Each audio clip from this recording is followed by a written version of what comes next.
कितना सुकून है ना इन पहाड़ों में। ना कोई हल्ला ना गुल्ला।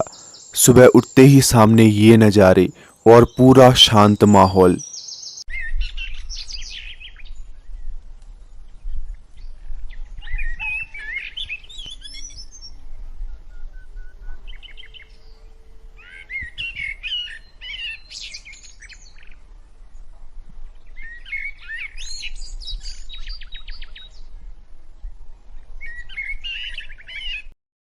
Welcome to another episode of my farming journey, जहां मैं लगाऊं अपनी सालों से खाली पड़ी हुई ज़मीन को दोबारा उपजाऊ बनाने के सफ़र में।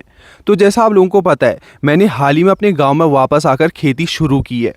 और पता है यहाँ की सबसे बड़ी मुसीबत क्या है? पानी। मतलब पानी की बहुत दिक्कत है यहाँ। और हमारे फार्म की एलिवेशन है 1700 मीटर, तो अक्सर इस एलिवेशन पे पानी की कमी रहती ही है। और हमने अभी अभी शुरू किया है, तो हमारे पास पानी स्टोर करने के लिए ऐसा सच कोई टैंक वगैरह भी नहीं है जिसमें हम पानी स्टोर कर सकें। तो पानी की बड़ी दिक्कत आ रही है। तो इसीलिए मैंने शुरू किया अपने खेतों के बीच में एक पॉली पॉन्ड बनाने का काम, क्योंकि बिना पानी के खेती करना तो इम्पॉसिबल है। इसलिए कुछ ना कुछ जुगाड़ तो करना ही था। तो चलो बाकी की बातें वहीं जाके करते हैं।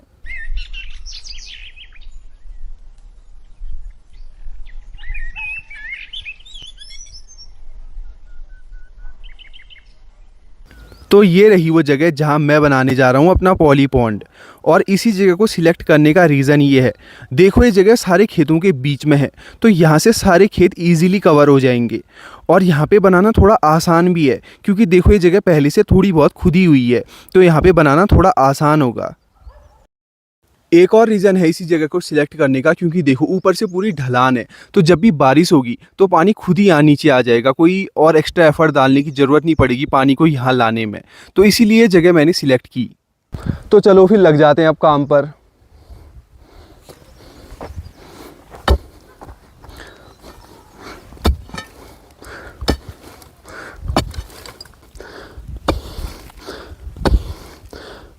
और ये पॉन्ड मैं इसलिए भी बना रहा हूँ क्योंकि एक तो ये सस्ते में बन जाता है और इसमें वो लीकेज वीकेज का भी कोई झंझट नहीं रहता।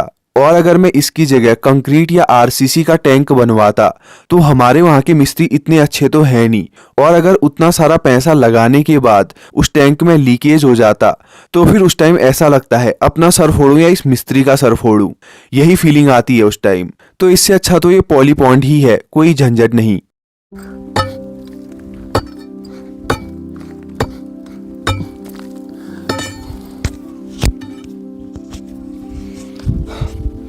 ये पॉन्ड बनाना उतना टफ तो है नहीं, पर यहाँ पर दिक्कत क्या आ रही है पता है? ये पत्थर। मतलब ये पत्थर टूटने का नाम नहीं ले रहे। मेरे हाथों में छाले पड़ गए इनको तोड़ते तोड़ते, पर ये टूटने का नाम नहीं ले रहे हैं। तो अब मैं क्या सोच रहा हूँ, ये पत्थरों के ऊपर ही जो प्लास्टिक शीट आती है उसे बिछा दूँ, और मतलब जो लेफ़्ट साइड थोड़ा सा बराबर करके, इसे मतलब पूरा बराबर करके जिससे शीट फटे ना, और इसी के ऊपर शीट बिछा देता हूँ और फिर पानी डाल दूँगा। मुझे नहीं लगता कि कोई प्रॉब्लम होगी, सही रहेगा, मतलब जहाँ तक मैंने सोचा है। और आप में से काफ़ी लोगों के ये क्वेश्चन थे कि आपके फ्यूचर प्लान्स क्या हैं, आप आगे क्या करने वाले हो। वैसे इस क्वेश्चन का आंसर मैंने अपनी Q&A वाली वीडियो में तो दिया था, पर कोई बात नहीं, मैं दोबारा बता देता हूँ, क्योंकि उस वीडियो में मैंने शॉर्ट में बताया था, तो अभी मैं डिटेल में बता देता हूँ। तो देखो अभी तक ये जो भी चीज़ें चल रही थी, खेत खोदना, मेहनत करना, ये सब चीज़ें, ये ट्रायल बेस पे थी। मतलब आप बोल सकते हो कि मैं ट्राई कर रहा था कि वाकई मेरा खेती करने में मन है, या मैं बस ये जोश जोश में शुरू कर दिया हूँ। क्योंकि देखो कई बार होता है ना, आप कोई नई चीज़ देखते हो और आप जोश जोश में उसे शुरू कर देते हो, पर जैसे जैसे उसमें मुसीबतें आती हैं, मेहनत करनी पड़ती है, प्रॉब्लम्स आती है कई सारी, तो आप धीरे धीरे उसे छोड़ देते हो और आप उससे पीछा छुड़ाने लग जाते हो। तो मुझे भी यही देखना था कि वाकई मेरा खेती में मन है, या फिर मैंने इसे जोश जोश में शुरू कर दिया है। इसीलिए आपने स्टार्टिंग में देखा होगा कि मैं ना ही ट्रैक्टर लाया, सारे खेत मैंने फावड़े से खोदे, जितनी मेहनत हो सकती थी मैंने उतनी की, क्योंकि मुझे देखना था कि वाकई मेरा मन है या नहीं। और जहाँ तक मैंने देखा तो वाकई मैं बोल सकता हूँ कि मेरा खेती में मन है, क्योंकि देखो मैंने जितने भी खेत हैं यहाँ सब फावड़े से खोदे, जितनी मेहनत हो सकती थी उतना किया, पर फिर भी मेरा मन खेती से हटा नहीं, मतलब मैं इससे दूर नहीं भागा। तो अब टाइम आ गया है इस ट्रायल पीरियड से बाहर निकलने का और वाकई में कुछ करने का। तो इसीलिए मैं आपको बताता हूँ कि मेरे फ्यूचर प्लान्स क्या हैं। तो देखो मुझे ट्रेडिशनल फार्मिंग तो करनी है नहीं, और ना ही हमारे वहाँ इतनी ज़मीन है और ना ही इतने रिसोर्सेज हैं कि हम ट्रेडिशनल फार्मिंग कर सकें और गेहूँ चावल उगा के प्रॉफिट कर सकें। तो इसीलिए मुझे कुछ ऐसी क्रॉप्स ढूंढनी थी जो कम ज़मीन में भी अच्छा प्रॉफिट दे सकें। देखो ज़मीन तो है पर उस लेवल की नहीं है कि यहाँ ट्रेडिशनल फार्मिंग हो सके। तो 2-4 क्रॉप्स तो मेरे दिमाग में थी, क्योंकि देखो मैंने सोचा है कि यहाँ ऑर्चर्ड बनाने का, और उसके लिए मेरे 2-3 फ्रूट्स मेरे दिमाग में थे। जैसा मैंने Q&A वाली वीडियो में भी बताया था कि मैं यहाँ बादाम लगाऊंगा और कीवी लगाऊंगा। तो देखो पहले कीवी और बादाम मेरे दिमाग में था, पर फिर बाद में मुझे रियलाइज़ हुआ कि जो एक कीवी और बादाम है ये ठंडे इलाकों में होते हैं। वैसे हमारे वहाँ भी ठंडा है, पर उस लेवल का नहीं है कि यहाँ कीवी और बादाम उगाए जा सकें। देखो जो ये कीवी और बादाम है इनको certain amount of chilling hour चाहिए होते हैं। चिलिंग आवर बोले तो 60 डिग्री से नीचे का टेम्परेचर। जब 60 डिग्री से नीचे टेम्परेचर ले जाता है उनको चिलिंग आवर कहते हैं। तो जैसे कीवी है, कीवी की इंडिया में 2 वेराइटीज़ हैं पॉपुलर, एक एलिसन एक हैबर्ड है। तो एलिसन को 500 से 600 घंटा ऐसे कुछ चिलिंग आवर चाहिए होता है, और हैबर्ड को 1000 से 1500 घंटा ऐसा कुछ चाहिए होता है। तो हमारे वहाँ इतना अभी तो हो जाएगा 500-600 घंटा, पर देखो 10 सालों बाद, देखो लॉन्ग टर्म सोचना होता है। तो आज से 10 सालों बाद जैसे जैसे टेम्परेचर बढ़ रहा है तो इतना चिलिंग आवर हमारे वहाँ नहीं हो पाएगा। तो इसीलिए कीवी और बादाम यहाँ नहीं हो पाएंगे। तो फिर मुझे दूसरे ऐसे फ्रूट्स ढूंढने थे जो यहाँ के क्लाइमेट के हिसाब से बेस्ट हों, और मेरे दिमाग में 1-2 तो फ्रूट्स हैं, जैसे अनार है और एक और सेब है।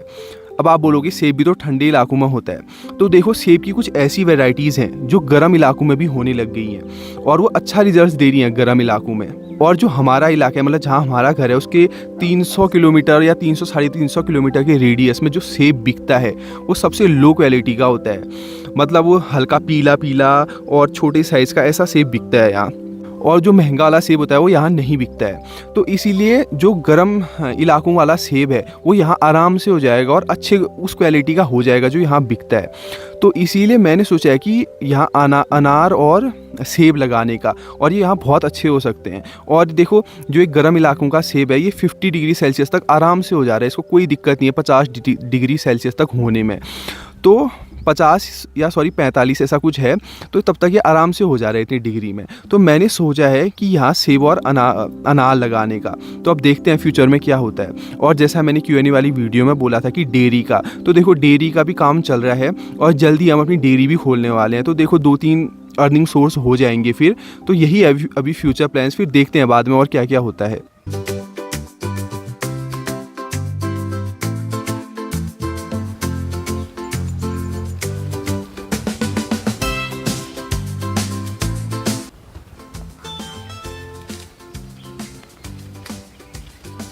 इतना स्ट्रगल।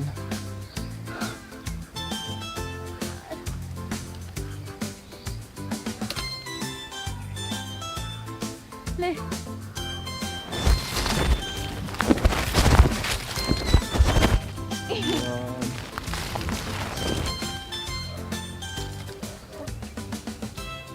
तो चलो अब बनाते हैं इस बुरास का जूस।